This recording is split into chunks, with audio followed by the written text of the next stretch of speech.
Assalamualaikum warahmatullahi wabarakatuh.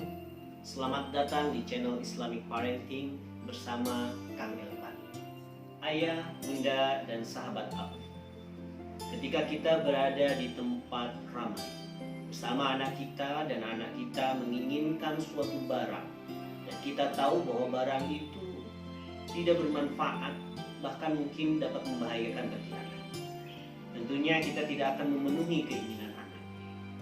Biasanya anak akan merengek, bahkan menangis, dan lebih dari itu adalah dia akan mengekspresikan kemarahan, baik dengan cara memukul, menendang, atau melempar barang, atau bahkan dia akan menangis sambil tiduran di atas lantai.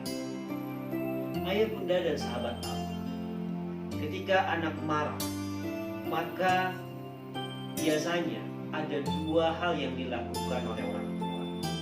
Yang pertama, karena dia takut malu, maka dia akan memenuhi keinginan anak itu, walaupun dia tahu barang itu tidak bermanfaat, bahkan akan membahayakan. Dan yang kedua, orang tua tidak memenuhi keinginan anak, tapi dia akan mengintervensi anak, baik secara verbal, misalkan memarahi anak, atau secara fisik, mencubit, memukul anak. Apabila reaksi orang tua mengatasi amarah seperti itu, maka ini akan sangat berbahaya bagi pertumbuhan dan perkembangan anak di masa yang akan datang. Ayah, bunda, dan sahabat Aun, hari ini saya akan berbagi tips tentang bagaimana mengatasi kemarahan pada anak usia dini. Ketika anak kita marah, maka yang pertama yang harus kita lakukan adalah jauhkan anak dari tempat atau orang yang menyebabkan dia marah. Itu yang pertama. Yang kedua, bawa anak ke suatu tempat yang aman dan nyaman, dan biarkan anak untuk mengekspresikan amarahnya. Dan orang tua tidak perlu mengajak bicara, apalagi sampai kita menasihati anak. Biarkan anak mengekspresikan amarahnya. Orang tua hanya mengawasi, jangan sampai dalam mengekspresikan amarahnya anak membahayakan diri atau merusak barang-barang yang ada di sekitar. Oke, kemudian yang ketiga, setelah anak tenang, kemudian dia sudah puas melampiaskan amarahnya dalam bentuk tangisan ataupun apapun ekspresinya, selanjutnya beri anak minum.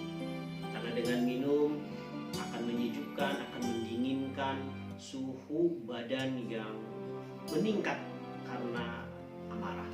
Kemudian setelah itu jangan lupa beri pelukan pada anak. Karena anak ketika marah, semua otot-ototnya, syaraf-syarafnya menegang. Maka setelah itu kita beri pelukan dengan harapan bisa melonggarkan otot-otot dan saraf-saraf yang tegang pada diri anak. Dan yang keempat, alihkan perhatian anak, dan ketika sudah tenang, ajak anak bicara. Dan jangan pernah menjudge, apalagi menyalahkan anak, bicara saja. Kemudian ketika berbicara, kita tanya kenapa dia marah.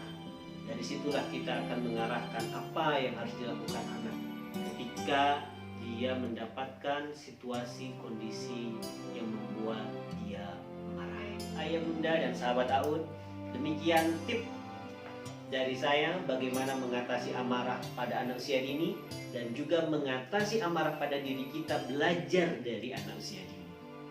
Demikian, Assalamualaikum warahmatullahi wabarakatuh. Jangan lupa